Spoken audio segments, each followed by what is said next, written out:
Victoria, and we are getting started with Triangle Empowered, where knowledge is power. Today, well, the month of October is Domestic Violence Awareness Month. And today we're going to sit with Charnessa Ridley, the Deputy Director of the North Carolina Council for Women and Youth Involvement. Good afternoon, Charnessa. Hey, good afternoon. Thanks for having me. October is when it comes to Domestic Violence Awareness Month. Sometimes it gets kind of overshadowed, so we don't have the resources or women don't know where to go for situations like this. And I wanted to know, as far as like, what is the Council for Women and Youth Involvement? So, North Carolina Council for Women and Youth Involvement is a division of the North Carolina Department of Administration. So, we are a state agency that creates awareness about the status of women across North Carolina. We collect data from victim service providers across the state.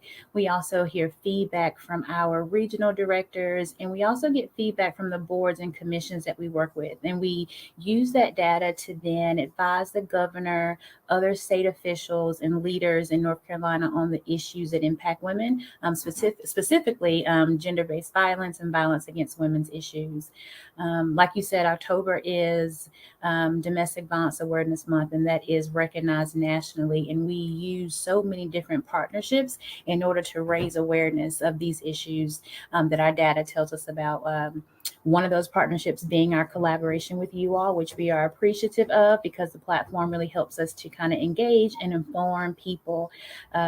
When you think about domestic violence, and I think about how it impacts the majority base that of your listeners, which are black and brown people, I think that, and for so many of us, the reality is that we are intimately aware of domestic violence, so much so that it's almost become a rite of passage, right? That because it happened to my grandmother or because it happened to my mother, then therefore it feels normal that it happens to me.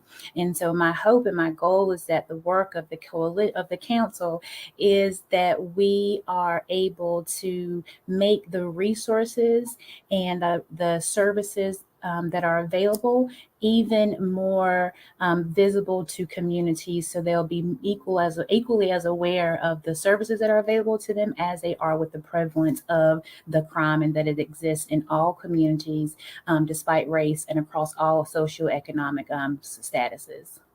Okay, and you kind of went to my next question. So, how do you feel that the Council for Women work on behalf of survivors and victims of domestic violence? We do both of those things. But first, I want to give you a layout of North Carolina and how our state looks. So North Carolina has 100 counties, and those 100 counties are served by either a dual or a standalone victim service provider. So when I say dual provider, I mean a provider who serves victims and survivors of domestic violence and sexual assault. And if they are a standalone, then it means that they only serve one or the other. So only domestic violence or only sexual assault. It's also important to note that those same agencies also respond to situations of human trafficking as well as stalking. Um, Council for Women plays a crucial role for those agencies because we are a funder for those agencies. We award grants to the victim services community service centers across our state. We monitor and ensure accountability for over $12 million in grants. So the agencies that are funded by the Council for Women, they provide a wide range of services to their communities. Those services can look like accompaniment to the hospital. It can look like court services, counseling, shelter services. They also offer hotline and general information and advocacy. In the fiscal year of 2020 through 2021, the domestic violence agencies that were funded by Council for Women actually served 67,847 clients. And so the funding that we were able to put into the state really went to make sure that those services were available, so that those over 60,000 people were able to get the help that they need. Also, during that same time period, 93,240 calls were placed into the hotlines of those agencies that our agency funds. We don't only provide financial assistance, we also do a lot of support and hand holding and encouragement that we can do for our actual programs. And so even though we ourselves don't provide provide direct services, meaning that a survivor couldn't call our agency and get the immediate help that they need. We would refer them back to their local provider. We do provide services to the agencies and to increase their capacity to make sure that when they receive those phone calls or when they receive those walk-ins from those victims, they're able to help them. How we provide them with support is that we have regional directors. So we have 4 regional directors, and they are geographically located across the state. And within the intentionality behind that is so that they're more accessible to the programs that they provide some oversight and some management to. And so those region directors they perform site visits, and they assist those programs with anything from fiscal management and responsibility and budgeting to also include any training elements. So what do you need to make sure that your services are create the most best practice type of situation where survivors are welcome, where they are, want to seek your services, where you are actually capable of addressing the needs that they have. We make sure that the programs that we fund don't have to create those wheels themselves. We actually help them to put those plans in place to make sure that they can provide those services. We do a lot of that work in collaboration with the State Domestic Violence Coalition, and so they do a lot of our training aspects as well. And so, like I said originally, in partnership with several other folks and agencies that are interested in the well-being of women, we partner with them to make sure that we can make our program stronger. So what else do you all do to support any other programs that'll interrupt the cycle of violence?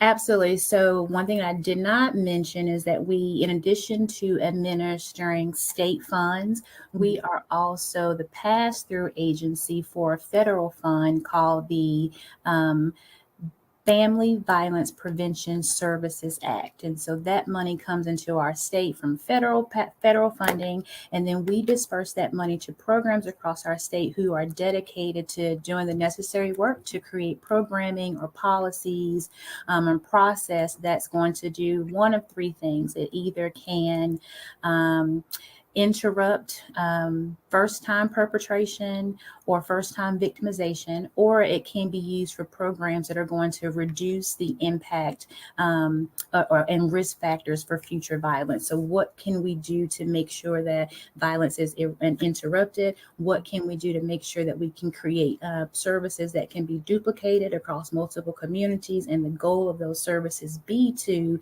lessen people's susceptibility to be a victim of domestic violence. And so that research is really important, and we're really happy to fund programs who also prioritize that. In addition to victim services work, the council was actually granted the authority to approve abuser treatment programs, and this happened in 2002.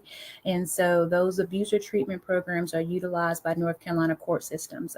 We refer to them as DVIP, and that stands for Domestic Violence Intervention Programs. These are abuser treatment programs that are designed to re-educate offenders on their behavior and to help them develop new methods of interacting with partners and family. From my experience working in victim services, and I have also done direct services, I know that more often than not, when that victim is assaulted, let's say it's by their husband, that person wasn't always someone who assaulted them. There was a period where there was a honeymoon period and things were just not volatile, things were not violent. What I have found is that most situations, folks want to keep their families together. Right. They want to keep their families together, but they want their families to be safe. Right. And so I think one of the benefits of a DVIP program is that for folks who are interested and who want that type of help, who want that type of intervention, they're able to do some programming so they can deprogram themselves from the things that maybe they've learned, or things in terms of, coping skills and communication and all the other things that are rooted in what it means to have healthy relationships. They walk that journey journey and they learn how to do things better, for the purpose of, that family staying together and also that family being safe. We, specifically thinking about, women who may be in love with their spouses, they want the abuse to stop, right? They want the abuse to stop, and they still may love their spouse. And I just want to affirm to anyone who's listening to this that that's absolutely normal. We also know that it takes about 7 times for when someone experiences abuse before they ever may have the courage to leave. For some, it stops after that second time. It stops after that first time. And the reason why it stops is because someone has reached out for help, whether that help be with victim providers, or DVIP programs to help get the tools that family needs to be healthy, so that you can be back on that track of, healthy and whole families that are free from violence. And so we want any harm doer, we want any victim that wants to maintain relationship and community with the person who's abused them to have an avenue to do that safely. And DVIP can be one of those avenues where they can remain in community with that person that they love who has caused harm, for the purpose of that harm eventually stopping. And so we count at the council, we approve and give the authority for those programs. The DVIP programs in our state currently operate in 63 different counties, and that's a program that is completed over 26 weeks. Some of the programs are provided in Spanish, and some are also online, so that affords more people who have caused harm with the opportunity to actually utilize the services. It is a service that is granted by way of a court order, and so there's a lot of accountability around what that might mean, in order for people to access it and then be successful in that as well. Wow, that's so powerful as far as just being able to be available and these resources available. So for people, who are probably going through this or know somebody going through this or just want to have these resources when they see something, they want to say something, where can they get this information from? So the first thing I want folks to know, if someone comes to you and they share that they've experienced harm or some sort, be supportive, right? That was typically not an easy thing for someone to share, but the fact that they felt comfortable enough to share it with you means that they've already seen something in you that says that you have the empathy and the compassion to hold what it is that they're telling you. So know that you don't have to have all the answers, as long as you're able to, hold what they say in confidence, and also, to support them whenever you can. After you give them that initial support and empathy, the next thing we want you to do is get them connected with the professionals across our state who can actually respond to their experiences. You can find our website, which is going to be North Carolina admin, ADMIN, .nc.gov. And so when you go there, you're going to be on our homepage. From our homepage, if you navigate down to believe it says advocacy programs and services. Once you're there, you'll see a list of all the divisions, and we'll be that first division. And again, we are the Council for Youth Involvement. On our page, you can find several things about our team. You can find information about the mission of the division. You can also see some of the status of women reports that we have put together with some of the data I spoke about earlier. But one of my favorite parts of the whole website is going to be the interactive maps that we have. Those maps are actually going to give you a list of all the providers in the state that we fund to do domestic violence and sexual assault services, as well as those DVIP programs. And so, share that website with anyone who may be interested, and they can definitely use that website to find the local shelter or the local DV agency that's in their community.